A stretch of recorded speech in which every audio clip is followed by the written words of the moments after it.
तो जैसे हम बात कर रहे हैं टॉपलिंग की, तो टॉपलिंग क्या होता है अगर आप हम समझे, तो एक ग्राउंड पे मान लीजिए अभी का फ्रिक्शनलेस ग्राउंड है, हमने एक बॉडी रखी है, ठीक है, तो जस्ट अगर इस बॉडी को प्लेस किया है तो क्या हो रहा होगा, इसके ऊपर एक ग्रेविटी लग रही है नीचे, विच इज mg, एक नॉर्मल लग रहा है ऊपर, दैट इज n, और नॉर्मल कहां से पास कर रहा होगा, normal would be passing through the centre of mass and it will be equals to mg। तो रखा है बॉडी, तो ये सब बढ़िया इस तरीके से टकाटक बैलेंस है, कोई दिक्कत नहीं है।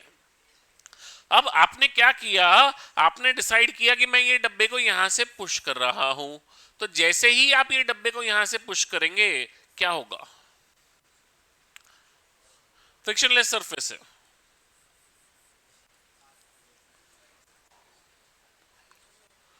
आगे बढ़ेगा, एक्सेलरेशन आएगा, इट विल मूव अहेड, तो acceleration will be equals to F by M.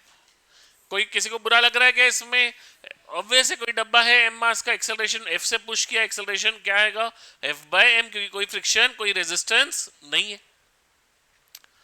But एक चीज आप सोचिए, रोटेशनली हम देखेंगे तो क्या हुआ है, देयर इज इम्बैलेंस। कैसे इम्बैलेंस, सेंटर ऑफ, अभी क्या कोई हिंज पॉइंट नहीं है, हिंज नहीं है तो हम हमेशा किसके अबाउट देखते हैं, सेंटर ऑफ मास के अबाउट स्टार्ट करते हैं हम लोग, तो इसके अबाउट स्टार्ट कीजिए, क्या हो रहा है, नॉर्मल का टॉर्क, नॉर्मल का टॉर्क जीरो, ग्रेविटी का टॉर्क जीरो, किसका टॉर्क आएगा, फोर्स का, फोर्स का टॉर्क आएगा, कैसे रोटेट कराना चाह रहा है, क्लॉकवाइज, क्या बॉडी क्लॉकवाइज रोटेट होना शुरू हो जाएगी क्या, आप फोर्स से पुश करते हैं, आप बेंच को सरकाते हैं तो वो एकदम से रोटेट होना शुरू कर देता है क्या, नहीं, तो वो टॉर्क कहीं ना कहीं कोई ना कोई बैलेंस कर रहा है, तो वो टॉर्क कौन बैलेंस कर रहा है, तो उसलिए हम लोग बोलते हैं, होता क्या है कि नॉर्मल शिफ्ट हो जाता है, जो हमारा नॉर्मल सेंटर से जा रहा था वो नॉर्मल क्या हो गया, शिफ्ट हो गया, कितना शिफ्ट हुआ, वो एक्स शिफ्ट हुआ, वैल्यू आज उसकी उतनी ही है, वैल्यू चेंज नहीं हो सकती, क्योंकि वैल्यू चेंज होगी तो वर्टिकल का इक्विलिब्रियम डिस्टर्ब हो जाएगा, वर्टिकल इक्विलिब्रियम मेंटेन करना है, वैल्यू उतनी है, बस वो सेंटर की तरफ नहीं लग रहा। अब ये जो टॉर्क है ये कैसे प्रोड्यूस कर रहा है, एंटी क्लॉकवाइज, तो हमने क्या बोला, नॉर्मल का torque, normal into X is equals to F का टॉर्क एफ इंटू ये हाइट अभी एच बाई टू। अब जरूरी नहीं है कि फोर्स टॉप पे लगा रहे हो, जहां पॉइंट पे लगा रहे हो उस पॉइंट का टॉर्क लो, यानी उतना टॉर्क ले लीजिएगा।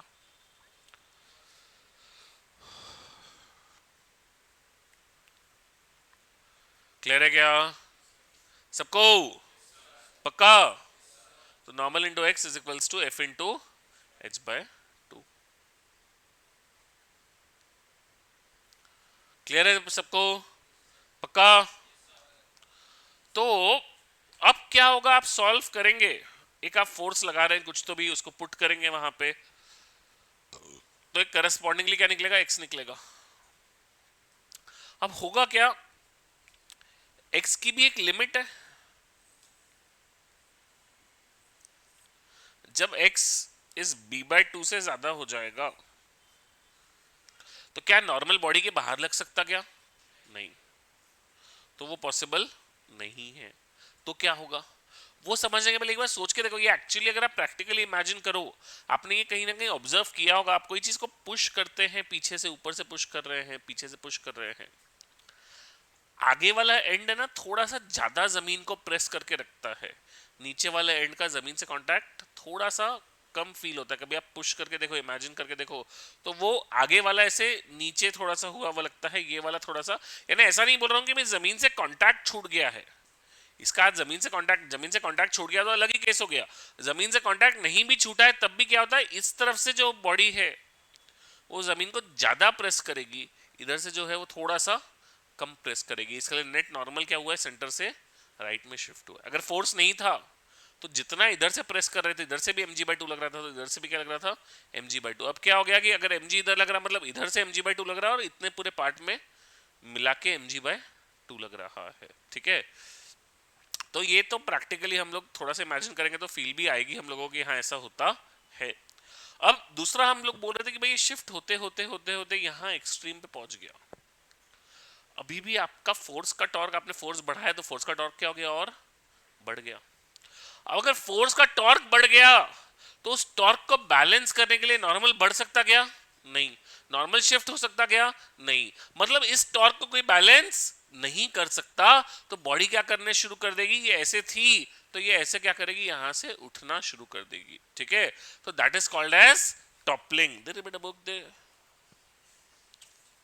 तो ये बॉडी ऐसे चल रही थी, फोर्स लगाया आपने तो ये ऐसे चल रही थी, अब चलते चलते क्या हो जाएगा कि ये ऐसे टॉपल करना। टॉपल भी करते करते वो अपने ही जगह पे टॉपल नहीं कर रही, ऐसे रोटेट नहीं कर रही, वो रोटेट करते करते क्या कर रही है, आगे बढ़ रही है। This is called as translation plus rotation. Motion को ट्रांसलेशन प्लस रोटेशन को हम डिटेल में और आगे पढ़ेंगे, बट अभी सिर्फ हम लोग ये समझ रहे हैं कि क्या हो रहा है। अगर मेरा x जो है कैलकुलेट करके x मेरा b/2 से कम आ रहा है, मान लो x की मैक्सिमम वैल्यू b/2 है, तो अगर यही वाले केस को मैं एक वैल्यू निकालना चाहूं तो मैं क्या बोलूंगा, mg into b/2 is equals to F max into h/2 by 2 cut F max is equals to mg b/h। F max is what? mg b/h बराबर।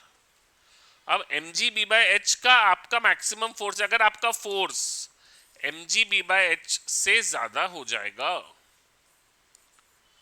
तो it will start toppling and it will be a case of translation plus rotation। और अगर F is less than mg b/h तो it is the case of translation। The normal will shift but there will be no net torque, there will be no rotation। समझ रहा है क्या क्या हो रहा है टॉपलिंग में, क्लियर है क्या, कोई डाउट किसी को। अब इसी में क्या हो जाएगा, अगर जमीन रफ हो गई, तो जमीन रफ हो गई ना तो क्या है, चीजें थोड़ी सी और चेंज हो जाएगी। कैसे चेंज हो जाएगी, तो हमने बोला ग्राउंड इज रफ,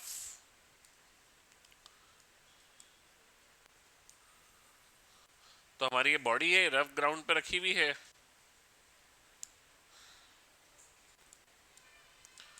अब क्या होगा, वही फंडा, आज mg नीचे से लग रहा है, नीचे लग रहा है। अब जैसे ही आपने F लगाया इधर, अब if the force is less than the limiting friction तो एक्सेलरेशन कितना होगा, 0। तो एक्सेलरेशन कितना होगा, 0। और वहीं पे इधर फ्रिक्शन लग रहा है, वो किसके बराबर रहेगा, F बराबर है। अब सेंटर के अबाउट टॉर्क देखेंगे, ये और ये टॉर्क क्या कर देंगे, एक दूसरे को कैंसिल, दोनों टॉर्क एक दूसरे को क्या कर देंगे, कैंसिल आउट कर देंगे। तो नेट टॉर्क क्या हो गया, 0। अबे बेशरमो, जो बोलता सब में हाँ हाँ सिर्फ मुंडी हिलाते रहते, हाँ देखो ना कैंसिल कैसे करेंगे टॉर्क। ये वाला टॉर्क कहां लगा रहा, क्लॉकवाइज। ये कहां लगा रहा, तेरे को भी गोल गोल घुमा दूंगा मैं अभी एंटी क्लॉकवाइज। ये टॉर्क कहां लगा रहा, क्लॉकवाइज। तो दोनों के टॉर्क क्या होने वाले हैं, ऐड होने वाले हैं। तो टॉर्क जो आने वाला है वो आने वाला है FH/2 plus FH/2 which is FH। अब नॉर्मल क्या करेगा, शिफ्ट करेगा,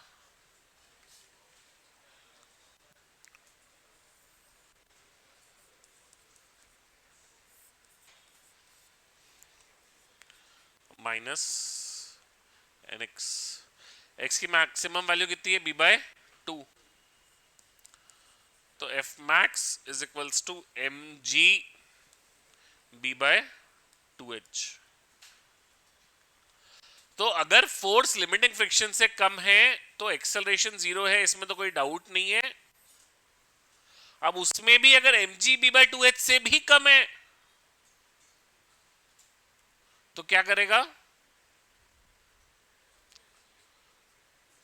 कुछ भी नहीं करेगा, ना ट्रांसलेट करेगा ना रोटेट करेगा। और अगर M G B by two H से ज्यादा हो गया बट लिमिटिंग से कम हो गया तो क्या करेगा? रोटेट करेगा बट ट्रांसलेट नहीं करेगा। मैंने इसमें एक अजम्पशन लिया है कि ये वाली वैल्यू छोटी है। भाई लिमिटिंग फ्रिक्शन क्या है? Mu m g. भाई for example let's say mu m g आ गया 20, ये आया 15, तो क्या होगा? पहले बॉडी क्या करेगी? रोटेट करेगी। फिर क्या करेगी? ये भाई ये 15 है, मैक्सिमम 15 पे रोटेशन चालू नहीं होगा, 15 से ऊपर में रोटेशन चालू हो जाएगा। तो 16 पे ट्रांसलेट करेगा क्या? नहीं, 16 पे क्या करेगा? रोटेट करेगा। 16 से 20 तक सिर्फ रोटेशन। अगर 20 नहीं लगाया, 25 लगाया, ट्रांसलेशन प्लस रोटेशन। ये भी तो हो सकता कि ये 15 आया उसके बदले ये 30 आ जाए और ये 20 ही आए। तो आपने 21 लगाया तो क्या करेगा? ट्रांसलेट करेगा,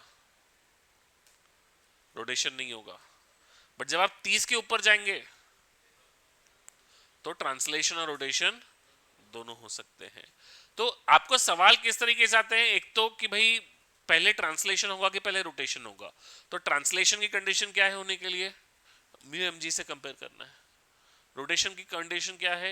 ये कंडीशन याद रखने वाली कंडीशन नहीं है। क्यों नहीं है? इसमें मैंने फोर्स टॉप पे लगाया, कल जाके मैं फोर्स टॉप पे नहीं लगाऊं, किसी और पॉइंट पे लगाऊं तो टॉर्क कुछ और निकलेगा, ये वैल्यू कुछ और निकलेगी। आपको क्या करना है? टॉर्क को बैलेंस करना है। टॉर्क को बैलेंस करते समय पे मैक्सिमम कितना फोर्स लगा सकते हैं अगर ये निकालना है, मैक्सिमम क्या टॉर्क हो सकता है ये निकालना है, तो नॉर्मल को क्या शिफ्ट कर देना? एंड पॉइंट पे। भाई नॉर्मल धीरे धीरे शिफ्ट, जैसे जैसे आपका फोर्स बढ़ेगा, मान लो आप धीरे धीरे फोर्स बढ़ा रहे हैं, तो जैसे जैसे फोर्स बढ़ेगा वैसे वैसे क्या होगा? नॉर्मल शिफ्ट करेगा। जिस पॉइंट पे नॉर्मल यहां हो गया उससे ज्यादा फोर्स आपने बढ़ा दिया तो क्या करेगा? वो रोटेट करेगा। तो रोटेशन की कंडीशन निकाली कैसे जाएगी? नॉर्मल को पहले ही एंड पॉइंट पे कर लो और टॉर्क्स निकाल के फोर्स निकाल लो। अब जो फोर्स निकला, अगर वो फोर्स मान लो 30 न्यूटन निकला, तो हम क्या बोलेंगे? 30 से ज्यादा है तो रोटेशन, 30 से कम है तो नो रोटेशन। वैसे ही अगर वहां पे 20 निकला तो 20 से ज्यादा है तो ट्रांसलेशन, 20 से कम है तो नो ट्रांसलेशन। तो 20 से कम में no translation plus no rotation, 20 से 30 में ओनली ट्रांसलेशन, 30 से ज्यादा में ओनली ए, ओनली नहीं, ट्रांसलेशन प्लस रोटेशन।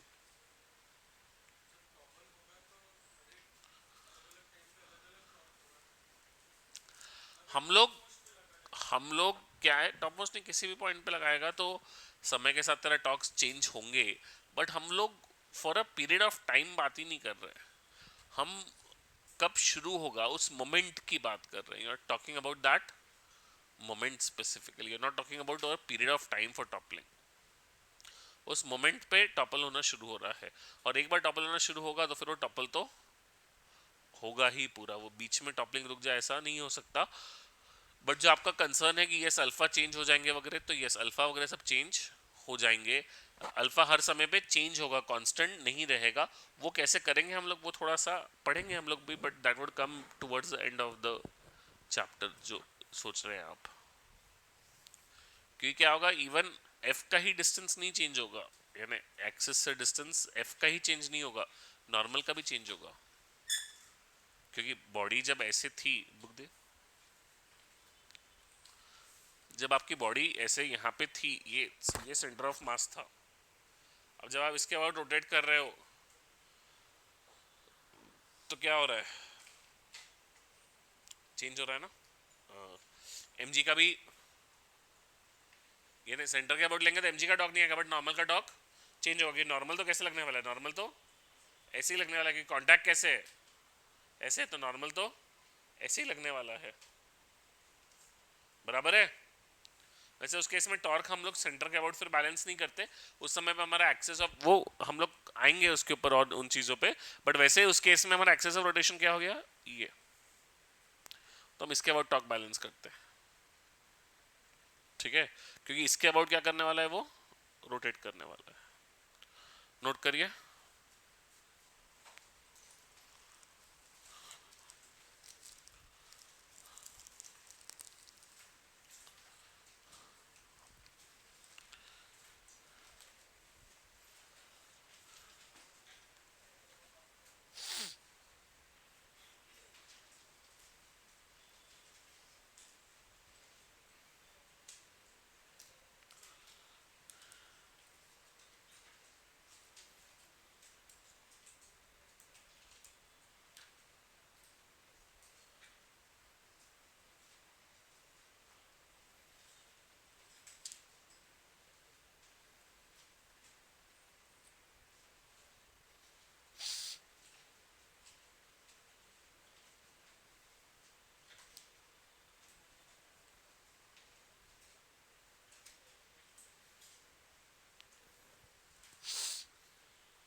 हाँ,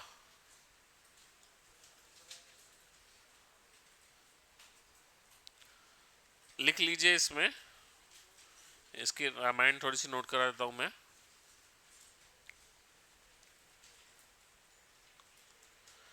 As the applied force is increased,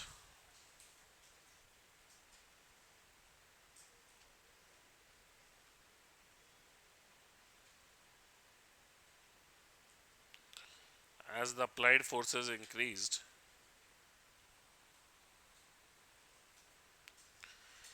it creates a torque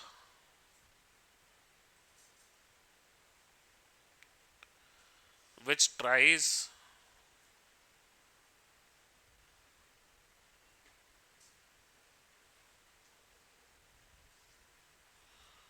to rotate the body in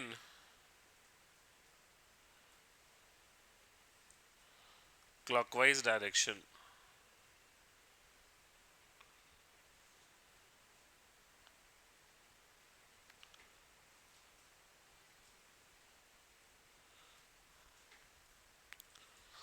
To balance this torque,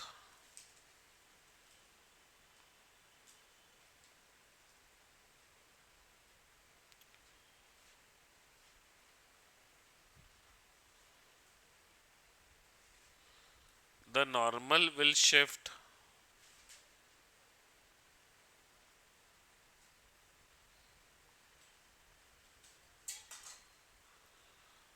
to the right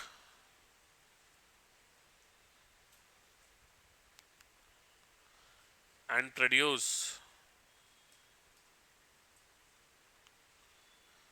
anti-clockwise torque.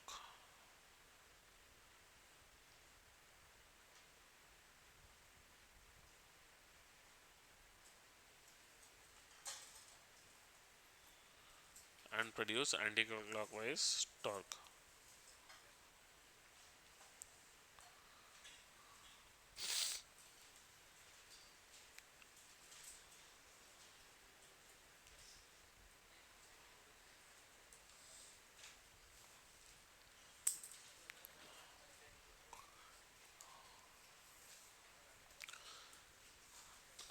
The normal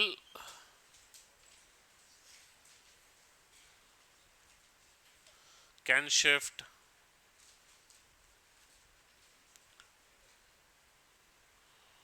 to the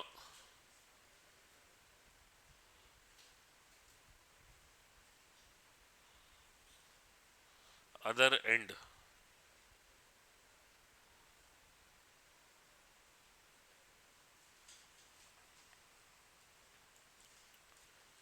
if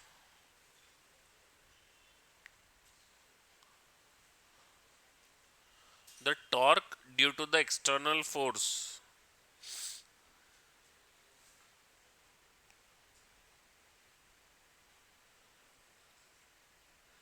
increases further.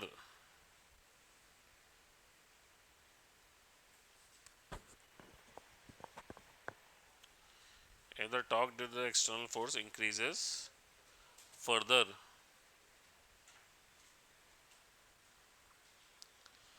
the body will start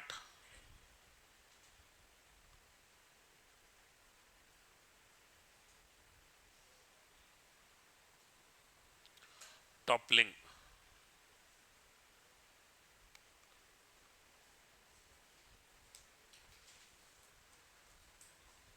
ठीक है,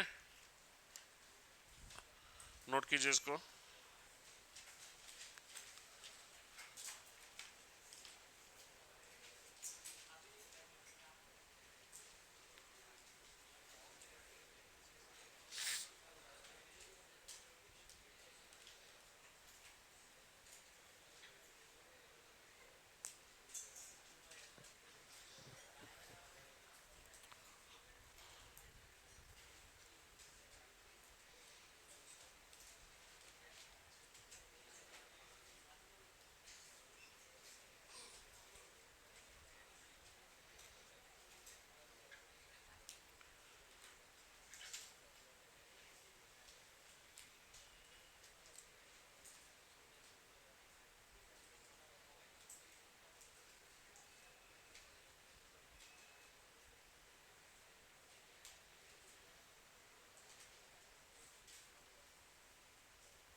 done.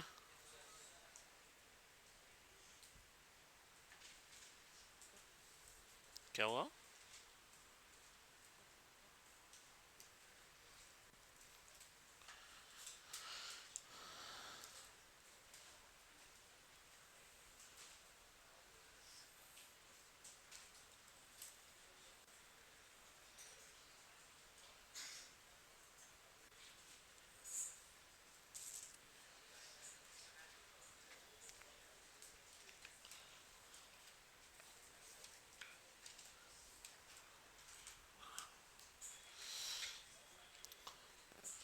लिखिए find the shift in the normal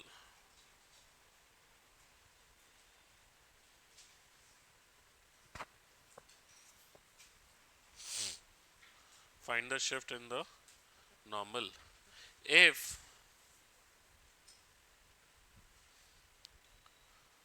the body has sufficient friction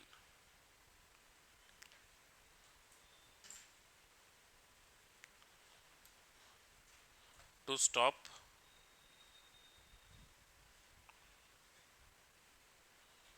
from slipping.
Hello. हाँ।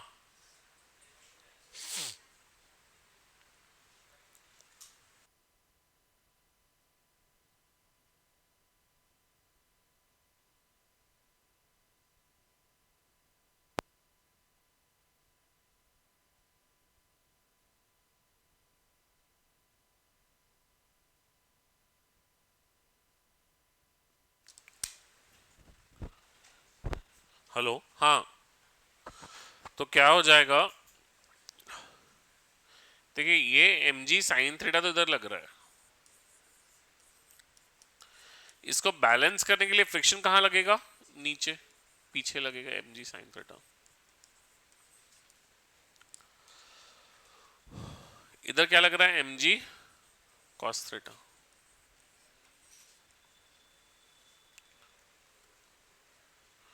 तो इधर अगर M G cos theta लगेगा तो normal भी क्या लगेगा?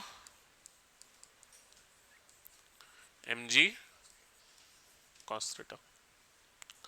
अब ये जो नॉर्मल लगेगा एम जी कॉस थीटा, ये नॉर्मल क्या करेगा? दिस विल शिफ्ट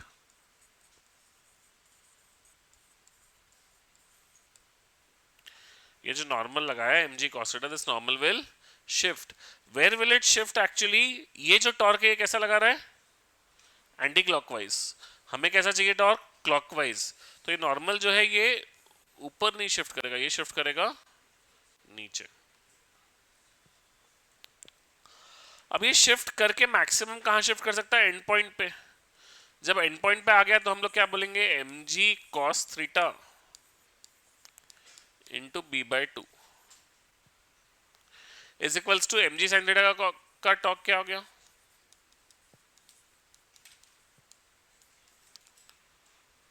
क्योंकि ये वाले mg sin थीटा का टॉर्क 0 है और ये mg cos थीटा का टॉर्क 0 है. तो आप देखेंगे इसको तो tan theta is equals to b/h. यहां तक के है तो क्या रहेगा? ये बैलेंस रहेगा, रेस्ट पे रहेगा. अगर b जो है वो h tan थीटा से कम हो गया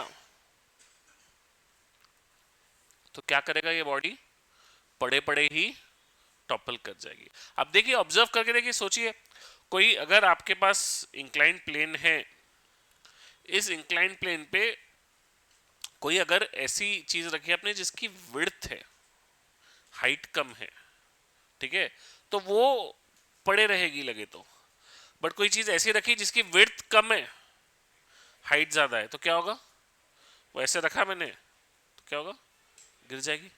ये जो ऐसे गिर रही है यही क्या है? ये गिरने को ही तो क्या बोल रहे हैं? टॉपलिंग बोल रहे हैं. तो ये जो चीज ऐसे रखी हुई गिर जा रही है यही क्या है? टॉपलिंग.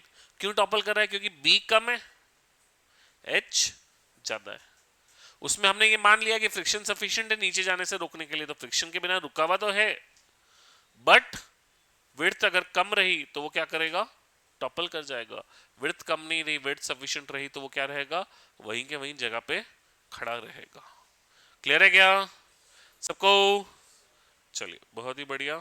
इसको नोट कीजिए. Will continue in the next class.